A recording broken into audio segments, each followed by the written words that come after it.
Civil Procedure Code and Limitations Act. Paper 1, Civil Procedure Code and Limitations Act, Paper Code 8001. Topic 1. Topic 1 में हम पढ़ेंगे regarding preliminary definition, suits of civil nature, principles of res judicata and res sub judice, foreign judgment and place of suing. Preliminary part of the code of civil procedure 1908, इसके overview में बताया गया है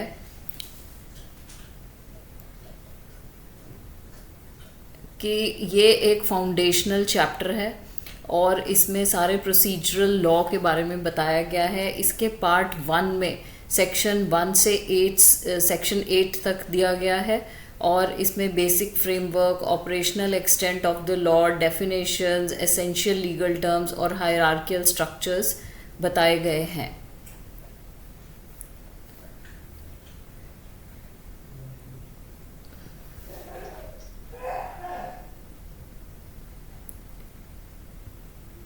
section 1 में हम देखते हैं कि इसमें short title, commencement and extent के बारे में बताया गया है. इस सेक्शन में the code of civil procedure 1908 बताया गया है. इसमें स्पेसिफाई किया गया है कि कोड जो है 1 जनवरी 1909 को it came into force, and after that this section further details the territorial jurisdiction of the CPC which extends to the whole of India. Section 2 में डेफिनेशंस के बारे में बताया गया है. ये बहुत ही क्रूशियल सेक्शन है प्रिलिमिनरी पार्ट का, क्योंकि ये सारी डेफिनेशंस प्रोवाइड करता है various terms through the code, and understanding of these definitions is essential for the interpreting the provisions of the CPC correctly. Some of the key terms are decree. ये एक formal expression है adjudication का जो determine करता है rights parties के और कोई भी मैटर या कंट्रोवर्सी जो सूट के अंदर है. और डिक्री ये प्रिलिमिनरी भी हो सकती है और फाइनल भी हो सकती है. डिक्री होल्डर सेक्शन 2 के पार्ट 3 में बताया गया है कोई भी पर्सन जिसके फेवर में एक डिक्री पास की गई है या कोई ऑर्डर जो कि उसमें एग्जीक्यूट किया गया है उसको डिक्री होल्डर बोला जाता है. Judgment is a statement given by the judge on the grounds of the decree or order. Legal representative section 2 के part 11 में बताया गया है a person who in law represents the estate of a deceased person. MESNE profits section 2 के part 12 में बताया गया है those profits which the person in wrongful possession of such property actually received or might with ordinary diligence have received therefrom together with the interest on such profits. किसी भी person को कोई profits किसी wrongful position की वजह से या कोई भी प्रॉपर्टी है या उसकी वजह से मिले हैं या फिर मिलने वाले हैं, वो MS ने प्रॉफिट्स बताए गए हैं. ऑर्डर सेक्शन 2 के 14 पार्ट में बताया गया है it's a formal expression of कोई भी डिसीजन जो सिविल कोर्ट का है जो कि डिक्री नहीं है उसको ऑर्डर बताया गया है. Section 3 of subordination of courts, इस सेक्शन में बताया गया है हायरार्की ऑफ सिविल कोर्ट्स. इसमें क्लैरिफाई किया गया है कि डिस्ट्रिक्ट कोर्ट जो है वो सबऑर्डिनेट कोर्ट है हाई कोर्ट का, and every civil court of grade inferior to that of the district court and every court of small causes is subordinate to the high court. Section 4 में savings के बारे में बताया गया है. Savings clause में ये इंश्योर किया गया है कि CPC के जो प्रोविजंस हैं वो they do not affect any special or local law or any special jurisdiction or power conferred or any special form of procedure prescribed by any other law for the time being in force unless there is a specific provision of the contrary. इसका मतलब है कि savings में ये clause दिया गया है, ये इंश्योर किया गया है कि CPC का कोई भी प्रोविजन है वो किसी पर्टिकुलर स्पेशल या लोकल लॉ को अफेक्ट नहीं करेगा. इसमें कोई स्पेशल जुरिस्डिक्शन या पावर अगर है या किसी भी फॉर्म में किसी भी लॉ के अंडर जो प्रिस्क्राइब की गई हैं टाइम में या फोर्स या इन फोर्स हैं, इसमें कोई स्पेशल प्रोविजन नहीं है. Then is application of the code to revenue code. Section 5 में ये बताया गया है कि applicability of the civil procedure code to courts having jurisdiction to entertain suits or producing relating to the rent हो सकता है, रेवेन्यू हो सकता है, प्रॉफिट के बारे में हो सकता है, लैंड से रिलेटेड, एग्रीकल्चरल पर्पसेस से रिलेटेड हो सकता है। इसमें स्पेसिफाई किया गया है कि सिविल प्रोसीजर कोड जो है रेवेन्यू कोड्स में कैसे अप्लाई होता है। सेक्शन 6 में पिक्यूनियरी जुरिस्डिक्शन के बारे में बताया गया है। ये सेक्शन ले डाउन करता है सारे पिक्यूनियरी जुरिस्डिक्शन। उसका मतलब है कि jurisdiction of the court to try a suit is determined by the monetary value of the subject matter of the suit. ये जो है जुरिस्डिक्शन कोर्ट्स सेव करता है कोर्ट्स के जुरिस्डिक्शन को, ताकि वो पेक्यूनरी लिमिट्स तक उस सूट को ट्राई कर सकें। सेक्शन 7 में प्रोविंशियल स्मॉल कॉज कोर्ट्स के बारे में बताया गया है। इस सेक्शन में स्पेसिफाई किया गया है कि कोई भी प्रोविजन जो सिविल प्रोसीजर कोड का है, it will not extend to courts constituted under the provincial small cause courts act 1887 या फिर courts exercising the jurisdiction of a court of small causes under this act. Section 8 में presidency small cause courts के बारे में बताया गया है। It is similar to section 7। ये सेक्शन एग्जेम्प्ट करता है कुछ प्रोविजंस को जो कि सीपीसी में अप्लाई की गए हैं। प्रेसिडेंसी स्मॉल कॉज कोर्ट्स में कॉन्स्टिट्यूट किया गया है, जो कि presidency small cause courts act 1882 के अंडर आता है। सूट्स ऑफ सिविल नेचर, ये एक क्रूशियल जंक्चर है। इसमें डिफाइन किया गया है fundamental jurisdiction of civil courts in India under the code of civil procedure 1908। ये कंसेप्ट सेक्शन 9 ऑफ सीपीसी में दिया गया है। Courts to try all civil suits unless barred. Section 9 में ये बताया गया है कि सिविल कोर्ट जुरिस्डिक्शन में स्टेट किया गया है कि court shall subject to provisions have jurisdiction to try all suits of civil nature excepting suits of which their cognizance is either expressly or impliedly barred। इस सेक्शन में दोनों positive और negative aspects दिए गए हैं। पॉजिटिव एस्पेक्ट में ये कहा गया है broad jurisdiction on civil courts empowering them to try all suits of a civil nature. ये इम्प्लाई करता है presumption that civil courts have jurisdiction unless specifically ousted. Negative effect इसका ये है कि it simultaneously limits this jurisdiction by stating that courts cannot entertain suits whose cognizance is either expressly or impliedly barred। What constitutes a suit of civil nature? CPC does not explicitly define suit of civil nature, but judicial pronouncement और legal interpretation में इसको define किया गया है। इसमें private rights और obligations के बारे में बताया गया है। जो civil nature के suit हैं, they deal with the enforcement and protection of private civil rights and obligations of individuals।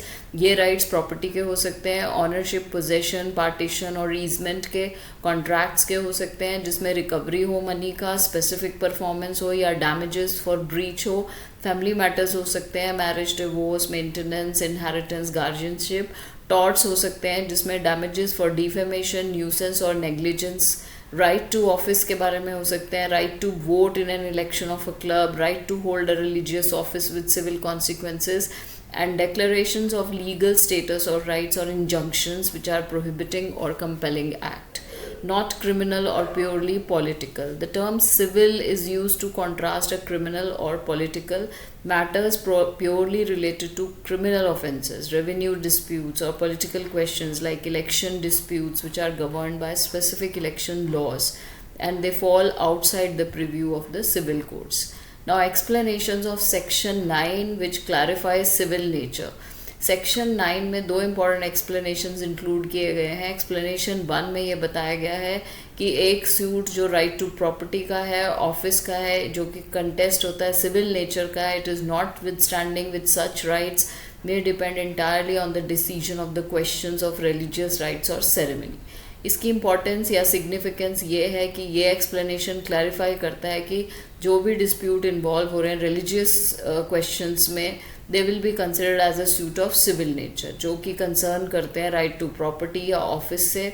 For example एक डिस्प्यूट है जो कि right to manage a temple property है, इसमें जो स्पेसिफिक ड्यूटीज़ एसोसिएटेड हैं जो रिलीजियस ऑफिस की हैं, उसके जितने भी इमोल्यूमेंट्स हैं या सोशल स्टेटस हैं वो सारे सिविल नेचर के हैं। एक्सप्लेनेशन 2 इंसर्ट किया गया है 1976 अमेंडमेंट में। इसमें ये बताया गया है कि it is immaterial whether or not any fees are attach to the office, refer to this explanation 1, whether or not such office is attach to a particular place. इसकी इम्पॉर्टेंस ये है कि ये ब्रॉडन करता है इसके स्कोप को, clarify करता है कि civil nature of the suit जो है वो ऑफिस है, it is not dependent on whether the office carries remuneration और टू अ स्पेसिफिक लोकेशन। जो राइट है ऑफिस का यही सफिशिएंट है इसको सिविल मैटर करने के लिए। When is a suit barred from the civil court jurisdiction? When it is expressly barred. Expressly barred में ये क्या बताया गया है कि कोई भी सूट जो कि स्टैट्यूट में स्पेसिफिक है, जो स्टेट करता है suits of a particular nature can not be filed in a civil code or vest jurisdiction in a special tribunal or authority. जैसे कि कोई यहाँ पे इंडस्ट्रियल डिस्प्यूट एक्ट है, कंपनीज एक्ट के अंडर जो आ रहे हैं, income tax act, election act, rent control act, consumer protection act या एडमिनिस्ट्रेटिव ट्रिब्यूनल एक्ट के अंदर जो आते हैं ये सिविल सूट में नहीं फाइल कर सकते। और जो लैंग्वेज इनमें यूज़ की जाती है that clearly mention the exclusion of civil court jurisdiction. Impliedly barred में वो सारे सूट्स हैं जो कि बार किए गए हैं या एग्जेम्प्ट किए गए हैं, they are not explicitly stated in the statute but are inferred from the general principles of law। ये उस टाइप के हैं जो कि नॉन सिविल नेचर के हैं, प्योरली रिलीजियस राइट्स, सेरेमनीज से रिलेटेड हैं, पॉलिटिकल क्वेश्चन से रिलेटेड हैं, civil consequences without any civil consequences से रिलेटेड है। इसमें स्पेशल स्टैट्यूट प्रोवाइड किया गया है जो कि complete or exhaustive machinery or redressal of grievances implying the jurisdiction of civil courts में से इसको एक्सक्लूड किया गया है। कुछ स्पेशल सर्विसेज मैटर्स हैं जैसे एडमिनिस्ट्रेटिव ट्रिब्यूनल्स हैं, इनको एक्सक्लूड किया गया है। It would be against the public policy to entertain such a suit. Test for implied barred. Courts generally presume that civil courts have jurisdiction and are reluctant to infer an implied bar. Exclusion of jurisdiction is not readily inferred, but it is established clearly. Examples of suits of civil nature, इसमें money का हो गया, damages का हो गया, specific performance of contract हो गया, partition of property हो गया, डिक्लेरेशन ऑफ प्रॉपर्टी हो गया, इंजंक्शंस हो गया, न्यूसेंस, ट्रेसपास, इलीगल कंस्ट्रक्शन हो गया, suit for declaration of a right to ownership in a public temple, declaration of status, accounts, partnership, maintenance or conjugal rights. Examples of suits which are not of civil nature या जिनको bar किया गया है, ये purely religious rights or ceremonies हैं जो कि compel करते हैं कोई सर्टेन टाइप की पूजा या सिविल कॉन्सिक्वेंस जिनके साथ अटैच नहीं है। Suits primarily involved with caste questions with no civil rights, which expulsion from the caste affecting social or property rights.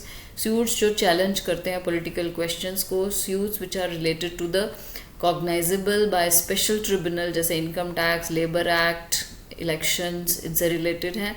Suits which are for the recovery of voluntary payments or offerings.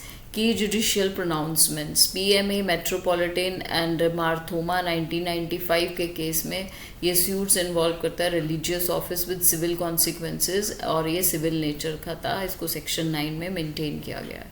RMA metropolitan और मॉरन मार मर्थोमा 1995 में supreme court ने discuss किया था scope of section 9 which holds that primarily questions related to civil rights, suit is of civil nature even if the determination of that right involves religious tenets. Then is Dhulabai versus state of Madhya Pradesh 1968 में ये lay down किया गया कि जो principles जो कि बार हैं jurisdiction से, stating that civil court is not readily inferred as बार।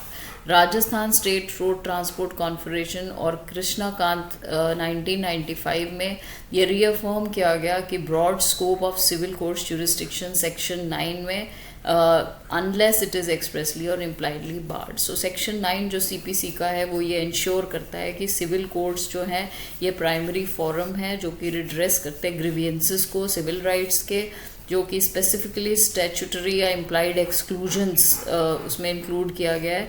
इसमें fundamental legal principles of ubi jus ibi remedium where there is a right there is a remedy को इंक्लूड किया गया है। Now the principles of res judicata and res sub judice, इसमें हम generally देखेंगे इसमें basic fundamental doctrines हैं res judicata section 11 of CPC में दिया गया है। इसमें यह बताया गया है थिंग एट जज और a matter already decided.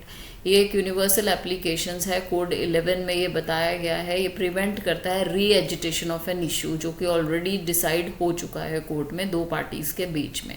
No court shall try any suit or issue in which the matter directly or substantially in issue has been directly or substantially in issue in a former suit between the two parties. जो already decide हो चुका है वो दोबारा से उसको file नहीं किया जा सकता। Maxims underlying res judicata. Interest replicate ut sit fanes litium. It is in the interest of the state that there should be an end to litigation. Nemo debit bis vexere pro una et edem causia. No one should be vexed twice for the same cause. Res judicata pro veritate occupator. A judicial decision must be accepted as correct. Essential conditions for the applicability of res judicata. इसमें दो suit होने चाहिए और इन दो suits में एक farmer suit और एक सब्सीक्वेंट सूट होना चाहिए। फॉर्मर सूट वो सूट है जो कि सूट पहले से ही डिसाइडेड हो चुका है irrespective of when it was instituted. Matter in the issue, the matter directly या substantially in issue with the subsequent suit must be directly or substantially in the former suit. दोनों आपस में relate करने चाहिए। Same parties, the suits must be between the same parties or between parties under whom they or any of them claim. इसमें legal representatives भी include किए गए हैं। सेम टाइटल, दोनों पार्टीज सेम ही टाइटल के अंडर उनका लिटिगेशन अगर है तो वो रेस जुडिकाटा के अंदर आएंगे। सेम टाइटल और कैपेसिटी के अंदर, चाहे वो कोई ओनर है, कोई टेनेंट है या ट्रस्टी है। कंपीटेंट कोर्ट, जो पहला सूट है फॉर्मर सूट, ये जो है डिसाइड किया गया है अगर कोर्ट ने कंपीटेंट कोर्ट ने, तो ऐसे में सब्सीक्वेंट सूट जो बाद में सूट फाइल किया गया है इसमें जो इशू है वो सेम अगर रेज किया गया है तो वो भी रेस जुडिकाटा के अंदर आता है। हर्ड एंड फाइनली डिसाइडेड, जो मैटर है वो अगर फॉर्मर सूट ने पहले ही सुन चुके हैं और डिसाइड कर चुके हैं, जो एक प्रॉपर कंपीटेंट कोर्ट ने इसको पहले से ही डिसाइड कर चुके हैं, तो ये जो है conclusive judgments on the merits पे देखा जाएगा। Types of res judicata. Actual res judicata, जब कोई भी इशू एक्चुअली रेज किया गया है, लिटिगेट किया है और डिसाइड कर दिया गया है पहले से ही फॉर्मर सूट में, ठीक है, वो एक्चुअल रेस जुडिकाटा होगा। कंस्ट्रक्टिव रेस जुडिकाटा इन एक्सप्लेनेशन 4 में दिया गया है। इसमें एक्सपैंड किया गया और ये कहा गया है कि any matter which might and ought to have been made ground of defence or attack in the former suit shall be deemed to have been a matter directly and substantially in issue in such suit. इसका purpose है कि दोनों parties को prevent किया जाए deliberately withholding a part of their claim or defence in the first suit and then raising it. एक ही चीज़ को बार बार सब्सिक्वेंटली लेके आने का कोई फ़ायदा नहीं है। It compels parties to bring forward their whole case related to the matter in controversy. Res judicata in execution proceedings explanation 7 में दिया गया है। सेक्शन 11 भी इसमें अप्लाई होता है। इसमें एग्जीक्यूशंस किया जाता है जो भी प्रोसीडिंग है डिक्री की। रेस जुडिकाटा बिटवीन को डिफेंडेंट्स और को प्लेंटिव्स अंडर सर्टन कंडीशंस। कोई भी इशू जो डिसाइड किया गया है को डिफेंडेंट्स में या को प्लेंटिव्स में एक फॉर्मर सूट में can operate as res judicata in the subsequent suit between them. Object and purpose of res judicata is finality and certainty. जो भी डिसीजन है वो फाइनल हो जाए और सर्टन हो जाए। To prevent multiplicity of litigation, कि एक ही केस बार बार ना कोर्ट में ले जाया जाए और it is and the endless harassment of the parties. and there is a judicial resources to conserve the judicial resources, bar bar resources को waste ना किया जाए एक ही केस के ऊपर, and ensure efficiency to uphold the dignity and authority of the courts. Res sub judice section 10 of CPC में बताया गया है under judgment or a matter pending judicial inquiry। इसमें सेक्शन 10 के सीपीसी में बताया गया था कोर्ट्स को प्रोहिबिट करता है कोई भी प्रोसीडिंग जिसका ट्रायल एक पहले से ही किसी कोर्ट में ऑलरेडी चल रहा है।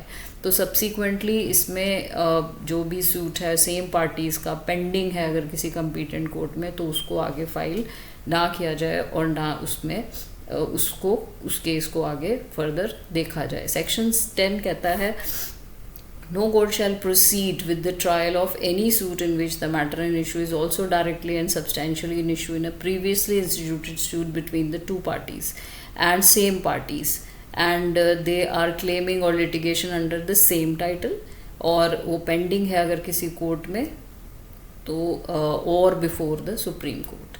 Maxims underlying res sub judice to prevent conflicting judgments from courts of concurrent jurisdiction, to avoid multiplicity of proceedings and ensure judicial discipline, and to save the parties from unnecessary harassment and expenses. Now, essential conditions for the applicability of res sub judice. 2 suits होने चाहिए, 2 suits, एक previously instituted suit है और एक subsequently instituted suit है. Now matter in issue, जो भी matter है वो डायरेक्टली या सब्सटैंशियली जो इशू में है ये डायरेक्टली या सब्सटैंशियली प्रीवियसली इंस्टीट्यूटेड सूट के साथ है. सेम पार्टीज़ होनी चाहिए, अगर दोनों पार्टीज सेम है तो वो रेस सब जुडाइस के अंडर आएगा, और representatives also. Same title and pendency of previous suit. The previously instituted suit must B pending, या तो सेम कोर्ट में है या फिर किसी और कोर्ट में है या फिर सुप्रीम कोर्ट में है. Competent court, the court in which the previously instituted suit is pending must have jurisdiction to entertain and decide the matter in issue. Effect of res sub judice, इसका effect क्या है कि वो it section 10 बार करता है जो trial है subsequent instituted suit में, not its institution. This means the court can still entertain the suit, pass interim orders or allow amendments, but it cannot proceed with the merits of the trial. If the conditions are met, the court is mandatorily required to stay the subsequent suit. Now explanation to section 10, जो भी pendency है suit की किसी foreign court में, it does not preclude to Indian courts from trying a suit founded on the same cause of action. Objects and purpose of res sub judice: to avoid parallel litigation and prevents courts of concurrent jurisdiction from trying the same issue simultaneously, to prevent the possibility of conflicting decisions by different courts on the same subject matter, and to ensure judicial efficiency and prevent abuse of the process of law.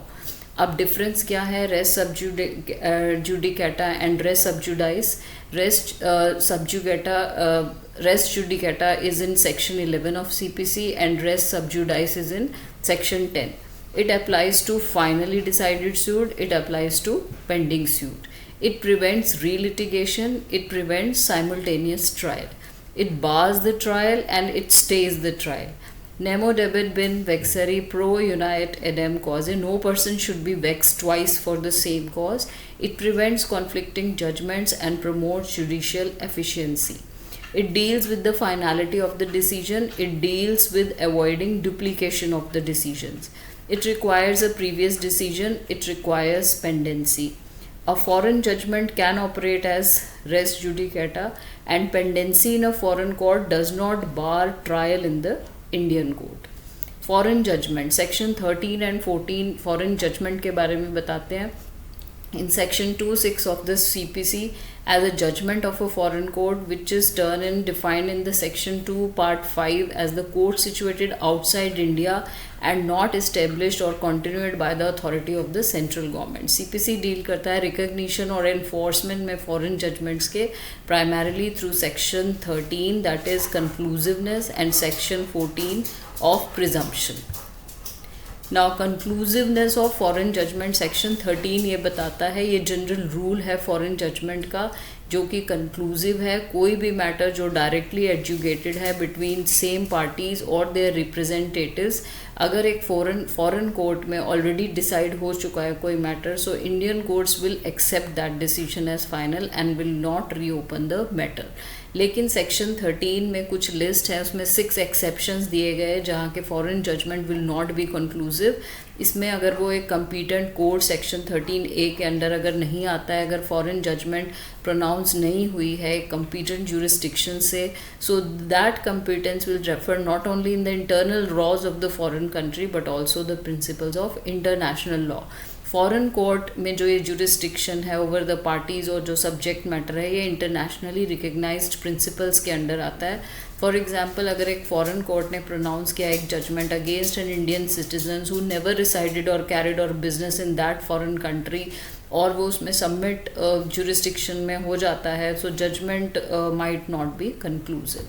Now not on merit, section 13B ये बताता है कि अगर judgement merit के basis पे नहीं दी गई है और जो जजमेंट मेरिट्स पे है, it is based on the evidence and proper application of the mind of the court and not merely on the default of the appearance of the defendant in the procedural ground.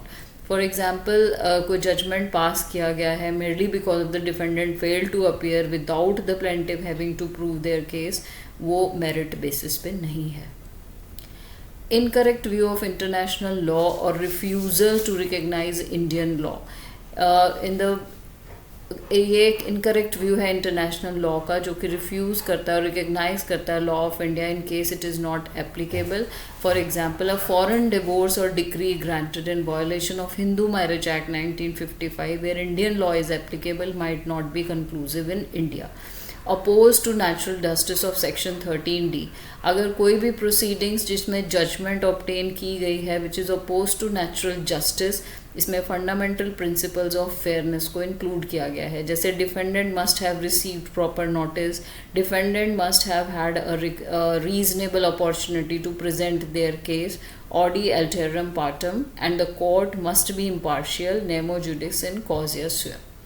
Obtain by fraud, अगर judgment किसी fraud से obtain की गई है और fraud जो है ये इसमें जो भी प्रोसीडिंग्स की गई हैं वो फ्रॉड के थ्रू की गई हैं और ये परपेट्रेटेड है इन द कोर्ट और मिस प्रेजेंटेशन है, miss representation of the facts है और मिसलीड द कोर्ट और अ पार्टी है, तो उस केस में देखा जाएगा. Then breach of Indian law, अगर 13F में ये बताया गया if it sustains a claim founded in the breach of any law in force in India, this implies that कि कोई भी फॉरेन जजमेंट जो कि एनफोर्स कर रही है something illegal which is against the public policy of India, वो conclusive नहीं माना जाएगा. Example, a foreign judgment enforcing a gambling डेप्ट from the jurisdiction where it is legal might not be enforceable in India if gambling is illegal here.